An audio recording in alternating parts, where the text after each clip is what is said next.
Ok, on va regarder. Quand tu crois être en couple avec une femme, mais c'est un homme. Au bout d'un an et demi, vous apprenez que c'est un homme. C'est ça, grosse claque. Il y avait plusieurs éléments qui me laissaient penser que, donc, Lucie menait une double vie mystérieuse et pas très glorieuse. Alors je me rends chez ses parents, que j'avais déjà rencontrés. Et c'est là qu'il m'avoue, sans me le dire, mais en me le faisant comprendre, eh bien que Lucie est une femme transgenre. Ils vous l'ont dit cash comme ça? Pas exactement. Disons que ils ont parlé d'elle en mentionnant son dead name. Donc son prénom d'homme, son dead name, c'est Dorian. Lucie est leur fille, mais Dorian est leur fils. Je pense que n'importe qui aurait compris. Je n'ai pas voulu comprendre sur l'instant, mais quand je suis parti de leur maison, j'ai craqué. Et alors, quand vous le découvrez, qu'est-ce qui se passe en vous émotionnellement?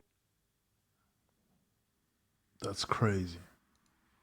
Un énorme sentiment de trahison, forcément. 1 an et demi après avoir fréquenté cette personne en pensant que c'était une femme biologique, on se rend compte que finalement elle a un passé d'homme. Je l'aimais beaucoup, cette personne. On avait des projets. On parlait de faire des enfants, ce qui fatalement est impossible. J'ai beaucoup de colère parce que forcément, elle m'a caché pendant 1 an et demi un détail crucial qui n'est pas normal de cacher. J'ai déjà vu des personnes débattre sur les réseaux sociaux, dire non mais cette personne-là n'a pas à avouer sa réelle identité. Bien sûr que si.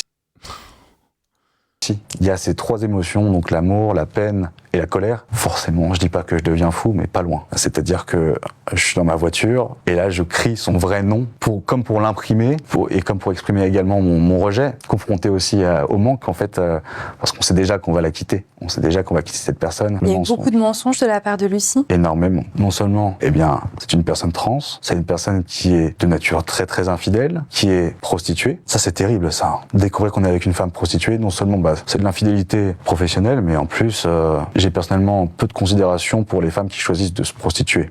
Pour moi, on fait commerce de son intimité, c'est renoncer à son humanité.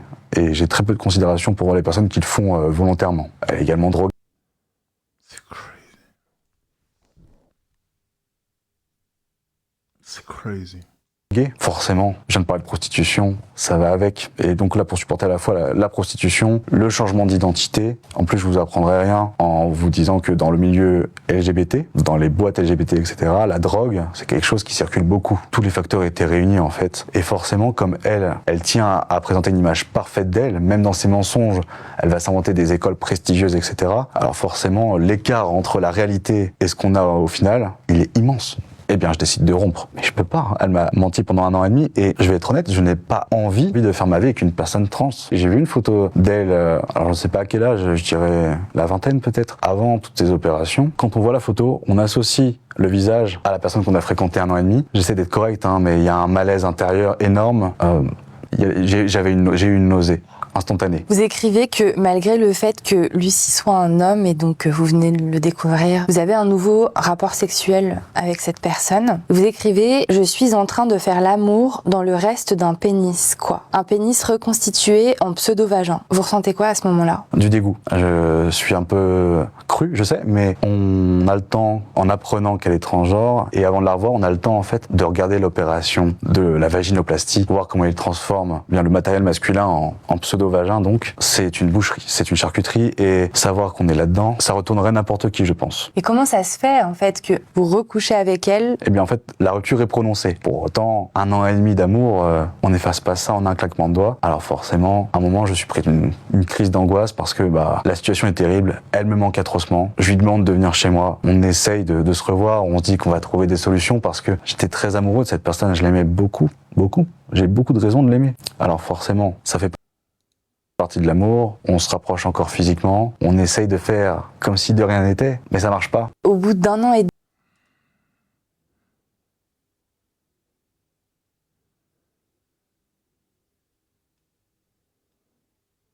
Je comprends pas en fait. C'est exactement ça.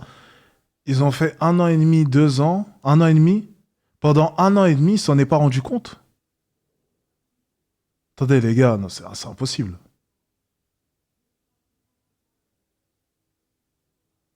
C'est impossible les gars. Il devrait y avoir une possibilité judiciaire pour ce genre d'acte. Oh là là. Abus de confiance, bah oui. Oh là là. C'est d'homme, je me sens très... Je dis que c'est une relation d'1 an et demi, mais en plus de ça, C'était vraiment une belle relation, une relation forte. Je vais vous donner ma réaction en tant que meuf trans suite à l'affaire avec ce monsieur. Je viens de me réveiller, j'ai vu le petit reportage. Je suis pas maquillée, je suis pas coiffée, mais il fallait à tout prix que je réagisse à chaud. Et franchement, ça m'a fait de la peine parce que là, j'ai vu le monsieur. Le monsieur, il est choqué. En fait, pour ceux qui n'auraient pas suivi l'histoire, le gars, il est resté avec une meuf pendant 1 an et demi. Et en fait, c'était une meuf trans et la meuf trans ne lui a pas dit. Et c'est seulement grâce aux parents de la meuf trans qu'il a découvert la vérité, en fait. Je dis, en tant que meuf trans, ça ne se fait absolument pas de faire ça. Franchement, de mener en bateau quelqu'un pendant 1 an et demi, je peux comprendre qu'au début, c'est dur de le dire. Et dans les débuts où il y a le flirt, tu apprends à connaître la personne. Et quand tu es sûr que tu peux lui dire, tu lui dis... No way, no. No, no, no, no, no, no, no, no, no.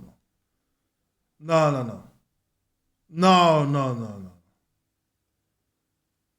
No, you gotta chill now. You gotta chill now. No. No, no, no. Il n'y a pas de flirt. Tu dis, et après, on voit. C'est pas... Non, that's crazy. Non, tu dis, et après, tu flirtes. S'il y a autorisation. C'est pas tu flirtes, et après, tu dis. Parce que lorsque tu flirtes, avant de dire, des fois, toi, tu rentres dans le mood du flirt, ça se passe tellement bien que tu n'as plus envie de dire. C'est comme ça que ça va se passer. Donc non, on dit avant. T'as de manger un râteau, franchement, c'est mieux. Ça sert à rien de cacher parce que tout va se savoir un jour ou l'autre. Et vraiment, le monsieur, il me fait de la peine parce que regardez ses yeux. Vous savez, j'ai l'impression de voir les soldats de la guerre qui font un reportage et ils sont limite traumatisés. Et c'est horrible parce que la fin du monsieur, ça m'a fait mal au cœur parce qu'il s'est... Je trouve que ça se fait tellement pas. Tu vois, t'as tellement... Il s'est suicidé. Berner une personne que la personne, en fait, elle n'arrive même plus à vivre. Elle est dégoûtée de la vie complètement. Et elle préfère partir. Surtout que la meuf aussi, elle lui avait caché une partie de sa vie qu'elle était une TDS. Et je pense que déjà le fait qu'elle ait caché son passé et qu'elle n'ait pas parlé de sa profession, moi je trouve que c'est trop. Et franchement, le monsieur, j'ai vraiment de la peine pour lui. C'est horrible de faire ça à quelqu'un. Ça se fait vraiment pas de faire ça. Si j'ai un conseil à donner à toutes les meufs trans, dites-le. Franchement, dites-le, c'est mieux. C'est mieux pour votre sécurité. Et tout se sait un jour ou l'autre. Donc, n'attendez pas le dernier moment pour lui dire. Ah ouais, non, mais c'est crazy. Je vais Je dis que vous donner ma donc, réponse. donc il s'est bien suicidé.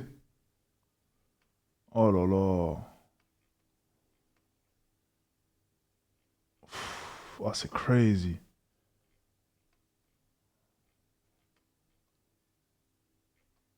Ah non, mais c'est terrible. C'est terrible, donc il s'est suicidé, quoi. Putain, merde. Les gars, je pense que vous avez vu tourner sur Twitter et sur TikTok ce mec-là qui se faisait interviewer, enfin qui faisait une interview, un témoignage sur sa relation qu'il a eue avec une femme trans. Alex, tu as vu la photo de la fille? Non, j'ai pas vu la photo de la fille, les gars, elle est où? Est-ce qu'il y a une photo de la fille, les gars, qu'on puisse un peu voir si vraiment il a abusé, genre vraiment... Est-ce qu'il y a une photo de la fille? Parce que j'aimerais bien voir s'il avait pas un peu abusé, quoi. Paix à son âme au passage, hein, mais bon. Voilà. Peut-être qu'aussi, il a un peu... Voilà. Il était peut-être un peu dans un processus de déni, on sait pas. Alors...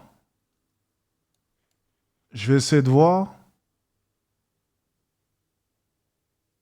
Je vais essayer de voir.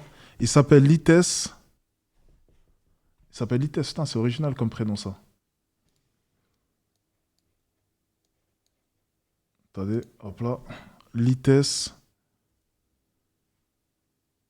C'est passé dans l'une des images, c'est-à-dire...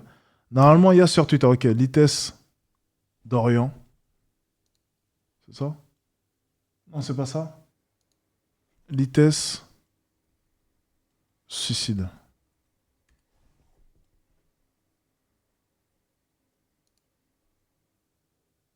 Alors, attendez. Ah ok, j'ai Twitter connecté.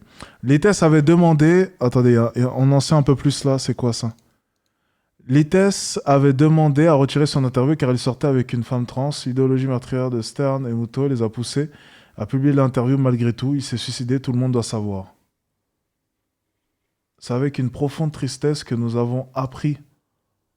Ah, c'est Dora Muto. Ah, ça fait longtemps.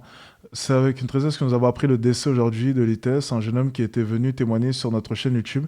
Il avait écrit un livre au sujet de sa relation amoureuse avec une femme qui s'était révélée être un homme et nous nous étions entretenus avec lui à ce propos. Par respect pour sa famille, nous avons temporairement retiré son témoignage de nos plateformes en attendant de connaître leurs souhaits concernant la diffusion de cette vidéo. Nous adressons nos sincères condoléances à ses proches et cette période difficile. Oh là là. Est-ce qu'on peut voir une photo, les gars?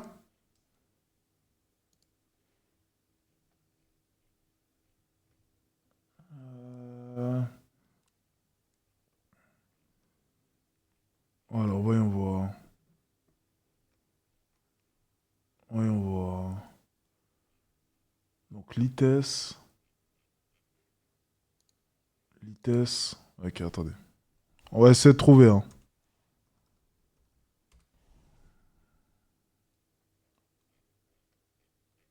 Alors, je vais essayer de trouver quand même.